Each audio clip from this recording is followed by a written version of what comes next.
आपका अगला चैप्टर है बायो में आवर एनवायरनमेंट, ठीक है। मैं इसमें सबसे पहले टॉपिक कराऊंगी आपको ozone layer and how it is being depleted. Ozone layer क्या है, ये कैसे डिप्लीट हो रही है, ये कैसे ख़त्म हो रही है या कैसे पतली हो रही है, ठीक है जी ना। अगर पहला टॉपिक ही अगर मैं यही करा रही हूँ तो डेफिनेटली कि ये टॉपिक बहुत ही ज़्यादा इम्पॉर्टेंट है, ठीक है। चैप्टर का नाम है our environment. Now ozone it is a form of oxygen. Ozone क्या होती है? ओजोन होती है O3, ठीक है। It is a triatomic molecule made up of 3 atoms of oxygen, that is what? O3. Ozone is highly poisonous. Very little quantity of ozone is being present in the lower part of the atmosphere that we call troposphere. However, good amount of ozone is present in the upper part of atmosphere that we call stratosphere. Some 80 to 50 kilometer above the equator and 8 to 30 kilometer above the pole. Though ozone is present throughout the stratosphere. तो पहली line ये कि mainly आपके environment में maximum ozone कहाँ present है? Stratosphere में present है, okay. Its concentration is maximum above the equator, इतने kilometre above the poles. This rich zone in the stratosphere is called ozone layer or also called ozonosphere. तो main कहाँ पे बोलोगे? stratosphere में.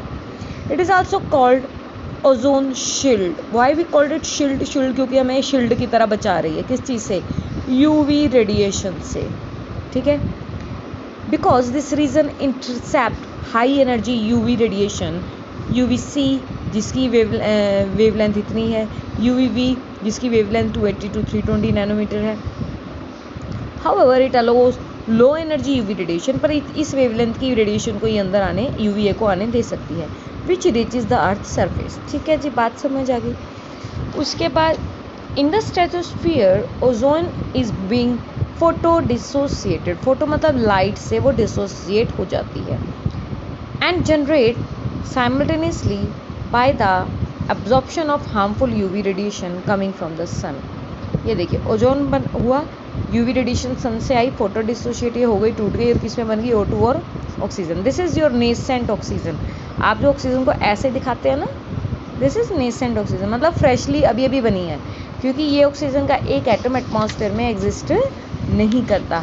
इसलिए अगर ये बना है इसका मतलब ये स्क्वायर ये शो कर रहा है कि अभी अभी बना है, ताज़ा ताज़ा, freshly prepared. The two reaction that is photo dissociation of ozone and its generation, और बनती भी रहती है। बनती कैसे है? देखिए, क्योंकि ये रिएक्शन वाइस वर्सा है, पर आपने देखी कि अगर ओजोन टूटती है O2 और O में तो पीछे से जुड़ के फिर ओजोन बनता रहता है, ठीक है। तो ये प्रोसेस साइमल्टेनियसली चलती रहती है। तो कहते हैं जो दो प्रोसेस है they are in equilibrium. Equilibrium मतलब जितनी ओजोन टूटती है उतनी ओजोन बनती है, thereby maintaining steady concentration of ozone, ताकि उसकी एक फिक्स्ड कॉन्स्टेंट कंसंट्रेशन बनी रहे। कहाँ पे? स्ट्रेटोस्फीयर में। Ozone layer is commonly called ozone blanket. Ozone dynamics that is photo dissociation of ozone at its generation. Dynamic समझ आ गया? मतलब ओजोन की जो रिएक्शन चल रही है, dissipate the energy of UV radiation as a heat. तो वहाँ पे जब हीट निकलती है, जब ये रिएक्शन चलती है ना, ये रिएक्शन चलती है तो वहाँ पे हीट निकलती है। The latter help in keeping the ozone layer warmer. और जो वो हीट निकलती है जिसकी वजह से ओजोन लेयर क्या होती है? वार्म होती है as compare to the upper region of the troposphere, ठीक है जी। तो स्ट्रेटोस्फियर क्या है? थोड़ा सा गर्म है एज कम्पेयर टू ट्रोपो, क्योंकि वहाँ ओजोन की वजह से, बनने की वजह से, टूटने की वजह से हीट निकलती रहती है। In this way ozone layer in the stratosphere act as a protective shield to protect all the life form from the harmful effect of UV radiation. What is ozone depletion? The thinning of ozone layer is commonly called ozone depletion. Ozone की layer जो है वो पतली हो रही है, thin हो रही है, उसको हम ओजोन डिप्लीशन कहते हैं। Ozone is being depleted by air pollutants. What are these air pollutants? They are chlorofluorocarbons, very important. They are the air pollutants that are mainly responsible for the depletion of ozone layer in the stratosphere. Besides that, methane, oxides of nitrogen also cause destructions of ozone. Okay. Now, what is ozone hole? Decline in the thickness of ozone layer over a particular area, over a restricted area is called ozone hole. वहाँ पे whole हो गया है, ठीक है, ये देखिए आप देख रहे हैं, ये देखिए 1980 में इतना था, 1985 में इतना था और 1990 में इतना, ठीक है, अभी कह रहे हैं थोड़ा कम हो गया ये. Declining in the thickness of ozone layer over a restricted area is called ozone hole. Ozone hole was first discovered over Antarctica in 1985. तो आपसे कोई पूछ सकता है very important, what are ODS, what are ozone depleting substances.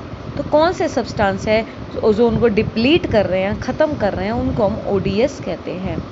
Chlorofluorocarbons are synthetic. कहाँ डलता है chlorofluorocarbon?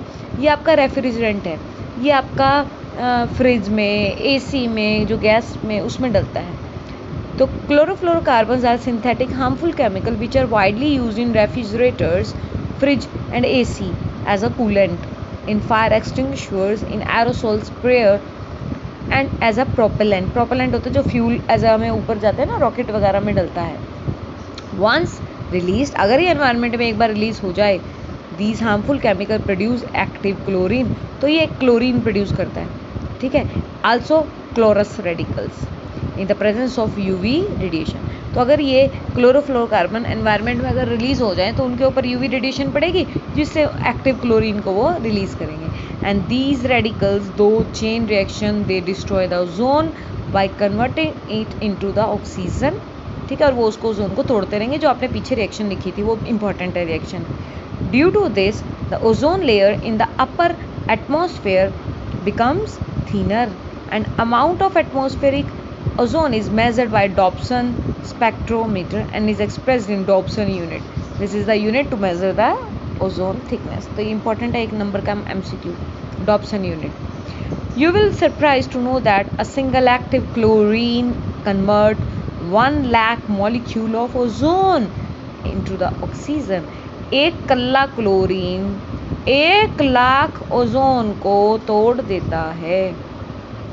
Very important, what are ODS? These are the substances which react with the ozone layer in the stratosphere and destroy it. The main ODS are chlorofluorocarbons, halogens, methane, nitrous oxides, CCl4, chlorine. Of these, chlorofluorocarbons are the principal ODS. Jet, rocket release some ODS also in the stratosphere, while others slowly enter from the troposphere into stratosphere. What are the very important also? What are the effects of ozone depletion? First is cancer. UV radiation नीचे आएगी तो वो skin cancer करेगी. हार्पिस एक infection है skin की, red हो जाता है पूरा पैचेस. आईसाइट इसमें मेरे को यहाँ पे नहीं उसने लिखा होगा, स्नो ब्लाइंडिंग हो जाती है, कॉर्निया आपका ख़राब हो जाता है तो दिखना. UV radiation cause damage to eye resulting in the dimming of eyesight, photo burning as well as increase the incidence of the cataract in the eyes. इसको स्नो ब्लाइंडिंग भी बोलते हैं, स्नो ब्लाइंडिंग भी कॉज करता है ये. अगला immune system. ये हमारा इम्यून सिस्टम वीक करता है. Increase embryonic mortality. मोर्टेलिटी होता है डेथ रेट. डेथ रेट मतलब एम्ब्रियो मर जाते हैं जल्दी, ठीक है, मदर के यूट्रस के अंदर ही, तो क्योंकि रेडिएशंस है ना. Harmful UV radiation would increase the mortality मतलब death rate of the developing embryo in the mother uterus. Photosynthesis भी ये डिक्रीज करती है.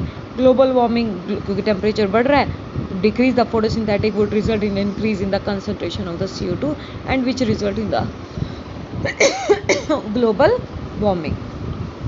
ओके, तो यहाँ तक आपको ये करना है. ओके, ये आप अपनी नॉलेज के लिए पढ़ सकते हैं कि international efforts to check the ozone depletion. तो एक मॉन्ट्रियल प्रोटोकॉल है, एक हेलसिंकी डिक्लेरेशन है, तो ये आप एक नॉलेज के लिए पढ़ लेना बस.